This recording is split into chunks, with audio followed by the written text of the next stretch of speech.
কোন কোন ব্যক্তির উপরে কোরবানি ওয়াজিব, তারা কোরবানি কিভাবে দিবে, আর তারা কোরবানি দিলে ফজিলত কি। আবার যাদের উপরে কোরবানি ওয়াজিব না, যাদের কোরবানি না দিলে গুনাহ হবে না, কিন্তু যদি তারা কোরবানি দেয় তাহলে তাদের ফজিলত কি। এই ফজিলত এবং কোরবানির যে একটা প্রস্তুতি আছে, এই প্রস্তুতি নিয়ে আমি কয়েকটি কথা বলবো। ওমা তৌফিক ইল্লা বিল্লাহ। সর্বপ্রথম কথা হলো, কোরবানি না দিলে ক্ষতি কি, এটা আমাদের জানতে হবে। কোরবানির হুকুমটা কি? কোরবানির হুকুমটা হলো ওয়াজিব। কেন ওয়াজিব? নবী করিম সাল্লাল্লাহু আলাইহি ওয়াসাল্লাম বলছেন, যে ব্যক্তি সমর্থ থাকার পরও সে কোরবানি দিল না, আল্লাহ পাককে রাজি ও খুশির উদ্দেশ্যে সে কোরবানি আদায় করলো না, সে যেন ঈদগাহে না আসে। বলেন না নাউজুবিল্লাহ। তাহলে কেমন ধমক, পবিত্র ঈদের দিন সে যেন ঈদগাহে না আসে। কি না করলে? কোরবানি না করলে, সামর্থ্য থাকার পরও। আর যার সামর্থ্য নাই তারটা তো ভিন্ন কথা, তারটা বাদ, সে কোরবানি না দিলে গুনাহ হবে না।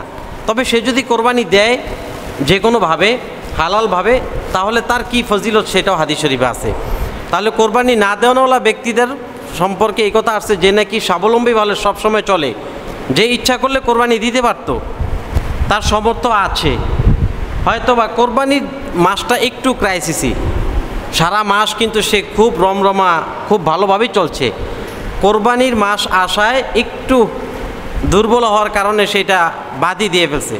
আরেকটু হলো অনেক টাকা ঋণ, সে দিতে গেলে অনেক ক্ষতিগ্রস্ত হয়ে যাবে, এটার হিসাব ভিন্ন। কিন্তু কোরবানি দিতে পারে ইচ্ছা করলে। এইরকম যদি কোনো ব্যক্তি কোরবানি না দেয়, আল্লাহ নবী সাল্লাল্লাহু আলাইহি সাল্লাম বলেন, এই ব্যক্তি যেন সে ঈদগাহে ঈদের জামাতে না আসে। বলেন না নাউজুবিল্লাহ। তাহলে এই ধমক থেকে বোঝা যায় আমাদের কোরবানি কি দিতে হবে না ছাড়তে হবে? দিতে হবে। সেটা কেমন? সেটা হলো ওয়াজিব। ওয়াজিব তরক করা যাবে না। ওয়াজিব তরক করলে জাহান্নামের আগুনে জ্বলতে হবে।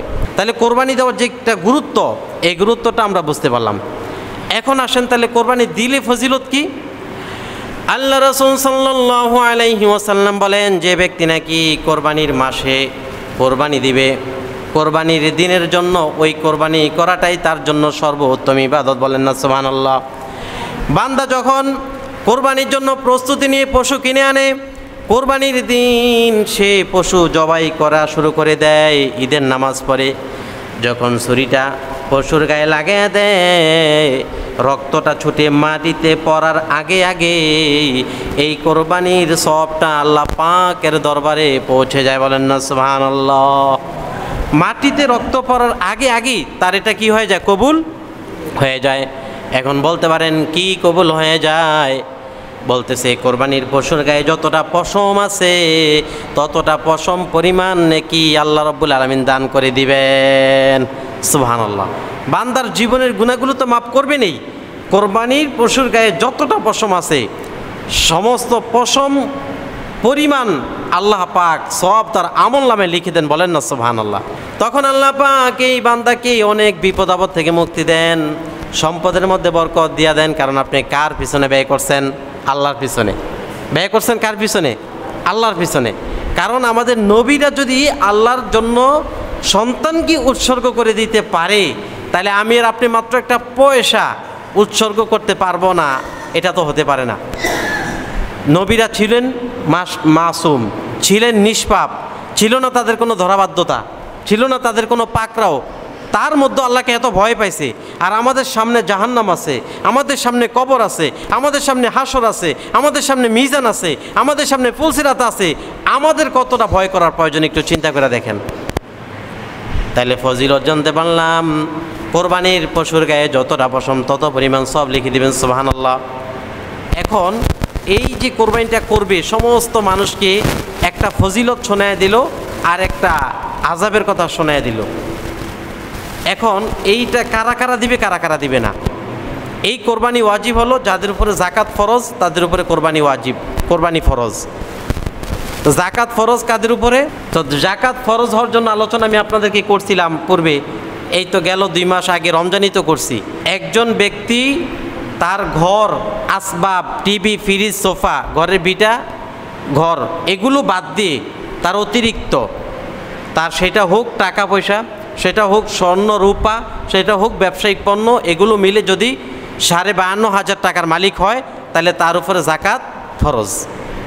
এই 52,500 টাকার মালিকের মধ্যে ধরবেন না যে তার ঘরের বিটার দাম হইতে আছে 1 লাখ, যে নাকি ভিক্ষা করে তারও তো ঘরের ভিটা আছে, ঘরে থাকে, ঘরের ভিটা বাদ, ঘর বাদ, ঘরের মালামাল বাদ, শোকেস টিভি ফ্রিজ এগুলো বাদ, এগুলা বাদ রেখে একজন ব্যক্তির কাছে গয়না অলংকার আছে, সেগুলোর মূল্য কত? 52,500 টাকা।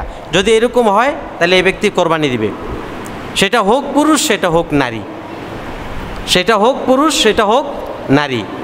এখন মনে করেন একই ঘরে স্বামীও এই পরিমাণ টাকার মালিক, স্বামীও জাকাত দিছে, স্ত্রীও জাকাত দিছে, আবার ঠিক কোরবানির মাসে এসেও স্বামীও স্বাবলম্বী, স্ত্রীও স্বাবলম্বী, তাহলে স্বামীরও কোরবানি দিতে হবে, স্ত্রীরও কি দিতে হবে? কোরবানি দিতে হবে। যদি এই ক্ষেত্রে স্ত্রী কোরবানি না দেয় তাহলে কিন্তু সে মহা মুসিবতে পড়বে। এখন যদি একজন স্ত্রীর যদি সম্পদ বেশি হয়, যা আমি কোরবানি দিব এটা আমার ভেজাল লাগে, তো তুমি সম্পদ ব্যয় করে ফেলো আল্লাহ রাস্তায়, না তুমি এটাকে খেয়ে ফেলো, কিন্তু তোমার কাছে তুমি সম্পদ জমা করে রাখবা। শ্বশুরবাড়িওয়ালারা তোমার অনেক টাকার জিনিস দিছে, স্বর্ণ অলংকার দিছে, রূপা দিছে, এগুলা সব কিছু মিলে তুমি লাখ টাকার মালিক, তাহলে তোমাকে কোরবানি দিতে হবে। আমি কথাটা আপনাদেরকে বুঝাইতে পারছি? তাহলে কোরবানিটা ওয়াজিব ওই ব্যক্তির উপরে যে ব্যক্তির কাছে 52,500 টাকার কি আছে? রূপা আছে, অথবা রূপা আর স্বর্ণ মিলে 52,500 টাকার হয়, অথবা তার কাছে ব্যবসায়িক পণ্য আছে, অথবা ক্যাশ টাকা আছে, সেটা হোক ব্যাংকে, সেটা হোক তার মানি ব্যাগে। বুঝাইতে পারলাম? এখন এখানে একটা কথা আছে, হুজুর এরকম তো আমরা সবাই মালিক, কিন্তু আমি তো অনেক টাকা ঋণ, তাহলে ঋণ থাকলে হবে না, ঋণও এখান থেকে কি করতে হবে? যাইতে হবে। আপনি 2 লাখ টাকার মালিক, সব কিছু মিলিয়ে 1.5 লক্ষ টাকা, 1.5 লক্ষ টাকা আপনি ঋণ আছেন, 1.5 লক্ষ টাকা ঋণ আছেন, আর মালিক হলেন কয় টাকার? 2 লাখ টাকার, আর থাকে কত? 50,000 টাকা। তাহলে আপনার উপরে কোরবানি ওয়াজিব হবে না। কোরবানি ওয়াজিব হতে আপনার জন্য 52,500 টাকা লাগবে, তাহলে আরও 2,500 টাকা শর্ট আছে আপনার কাছে। তাহলে ঋণ বাদ, ঘর বাদ, ঘরের আসবাবপত্র মালামাল বাদ, এগুলো বাদ দিয়ে যদি আপনার নিকট, এখন দেখা গেছে একজন স্বামীর গয়না অলংকার নাই, কোনো কিছুই নাই, মাত্র 10,000 টাকা আছে, একজন স্বামীর মাত্র 10,000 টাকা আছে, স্বামীরা তো গয়না অলংকার ব্যবহার করে না, তাই এই ঘরের স্ত্রীর কানের দুল, হাতের আংটি, পায়ের নুপুর এগুলো মিলিয়ে 52,500 টাকার হয়ে যায়। তাহলে স্বামীর উপরে কোরবানি ফরজ না, কোরবানি ফরজ হলো ওই স্ত্রীর উপরে।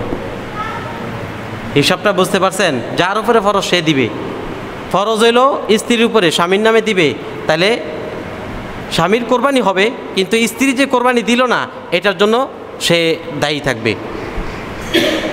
একই সংসারের মধ্যে ছেলে বিদেশ থাকে, ছেলে যদি সমস্ত টাকা পয়সা বাবার হাতে তুলে দেয়, ঘরের মহাজনকে, বাবা যদি টাকার মালিক হয়, বাবার কাছে যদি 52,500 টাকা থাকে বা এই পরিমাণ সম্পদের মালিক হয়, তাহলে বাবা কোরবানি দিবে, সন্তানের নামে দিলে হবে না। আবার যদি বাবা এভাবেই থাকে, আপনার ঘরে খায়, বাবার কাছে কোনো বাজার সদাই দেন না, বউ বাজার করে, মানে আপনার বাবা এভাবেই থাকে আর কি, খায়, এই ঘরের সন্তান যদি আবেগে আদিগিল্লানি, বুঝেন আদিগিল্লানি করেন অনেকে, আমার বাবাই সব, এই ক্ষেত্রে বাবা মার সাথে আদিগিল্লানি করা যাবে না, থাক আমি আমার আব্বা আম্মার নামে কোরবানি দিই, হবে না। তুমি কামাইছো টাকা, তোমার মালিক তুমি, তোমার নামে কি দিতে হবে? কোরবানি দিতে হবে। তোমার নামে কোরবানি দিয়া যদি তোমার মন চায়, আবেগে ঠেলে যে আমার আব্বার নামেও দিব, আমার আম্মার নামেও দিব, আমার বোন নামে দিব, আমার শাশুড়ির নামে দিব, তুমি দাও, কোনো আফসোস নাই, কোনো আপত্তি নাই, শরীয়তে বাধা নাই। বুঝাইতে পারলাম? তাহলে যে টাকার মালিক সে দিবে। এখন বিদেশি ছেলে যদি বিদেশি ছেলে টাকার মালিক সে নিজেই হয়, বাপ মার কাছে টাকা সব বুঝাইয়া দেয় না, ক্যাশ কাবিল সব ছেলে বাপ মার হাতে নাই, বাবা মা শুধু আপনার ঘরে খায়, আর আপনি এগুলা সব কিছু রক্ষণাবেক্ষণ করেন, তাহলে টাকার মালিক আপনি, কোরবানি দেবেন আপনি। এই ক্ষেত্রে আপনি বুড়ো বাবার নামে দিতে পারবেন না, দাদা দাদি নানা নানির নামে দিতে পারবেন না, আপনারটা দিয়া তারপরে যদি মন চায় তাদের নামে দিতে, তাহলে দিতে পারবেন, তাহলে আপনার 2টা হবে, 3টা হবে, 4টা হবে, কিন্তু নিজের নামে না দিয়া ছেলে মেয়েদের নামে দিতে পারবেন না। তাহলে কোরবানির ফরজ কার উপরে? যে ব্যক্তি টাকার মালিক তার উপরে, হোক সে ছেলে, হোক সে ছেলের বউ, হোক সে ঘরের স্ত্রী, হোক সে ঘরের মহাজন। ঘরের মহাজনের উপর হবে না, কিন্তু ছেলের বউর উপর হবে, কারণ ছেলের বউ যখন বিয়ে শাদী হয়েছে, ছেলের বউর কাছে এই পরিমাণ সম্পদ আছে, ছেলের বউ কোরবানি দিবে, আর কার উপরে কোরবানি ওয়াজিব নেই। তাহলে এটা আমরা বুঝতে পারলাম কোরবানি ওয়াজিব কার উপরে।